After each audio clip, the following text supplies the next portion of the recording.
سافرت أمي وتركتني وحدي.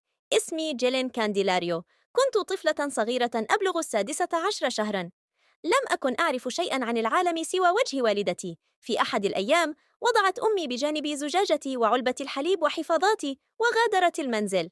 لم أفهم ما يحدث، فقط رأيتها تغلق الباب خلفها وتركتني وحدي. اعتقدت أنها ستعود بسرعة كما كانت تفعل دائماً. بقيت مستلقية في مكاني، أراقب الباب المغلق وأنتظر. انتظرت لساعات وساعات، لكن الوقت مر ببطء ولم تعد. كان الجوع أول عدو يهاجمني. كنت صغيرة جدا، لا أستطيع أن أفعل شيئا سوى البكاء، لكن بكائي لم يأتي بأمي هذه المرة. شعرت بألم شديد في معدتي الصغيرة، وبدأت دموعي تجف، بينما لم يأتي أحد لينقذني. مع مرور الأيام ازداد الوضع سوءا. كنت أصرخ وأبكي، لكن صوتي بدأ يضعف، ولم تعد لدي طاقة للحركة. خسرت 3 كيلوغرامات من وزني. الحفاضات المبللة والمتسخة والملوثة كانت تؤلمني، ورائحة المكان أصبحت خانقة.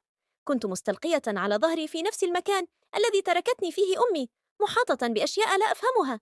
لم يكن هناك أحد لينتشلني من هذا العذاب. جسدي النحيل بدأ يضعف أكثر وأكثر، وحرارتي ارتفعت. شعرت أنني أذوب في هذا المكان، وكأن جسدي لم يعد يحتمل المزيد. لكن كل ما حولي كان الصمت المميت. بعد 10 أيام طويلة ومؤلمة، فتحت أمي الباب أخيراً. وجدتني هامدة بلا حياة في نفس المكان الذي تركتني فيه. كل ما تبقى مني كان جسداً بارداً وعينين مغمضتين. اتصلت بالشرطة، وكانت تعلم بأنني ميتة. ألبستني ملابس نظيفة قبل وصولهم، وقالت بأنها كانت في المنزل تعتني بي، وأنني كنت مريضة وأتقيأ قبل أن تجدني غير مستجيبة.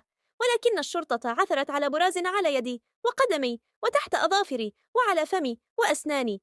اعتقدوا في البداية أنه تراب، ولكن تبينت الحقيقة بعد ذلك، وشاهدوا صورها التي وضعتها على حساباتها وهي خارجة في إجازة وتستمتع في الشاطئ والشمس وتتناول أرقى الأطعمة، بينما أنا ملقاة في سرير المنزل لوحدي. حتى إن كاميرا الجيران كشفت صوت بكائي الدائم ليلاً ونهاراً.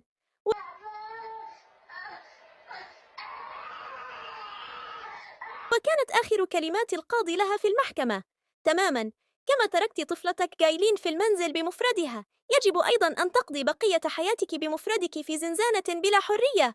وحكمت بالمؤبد.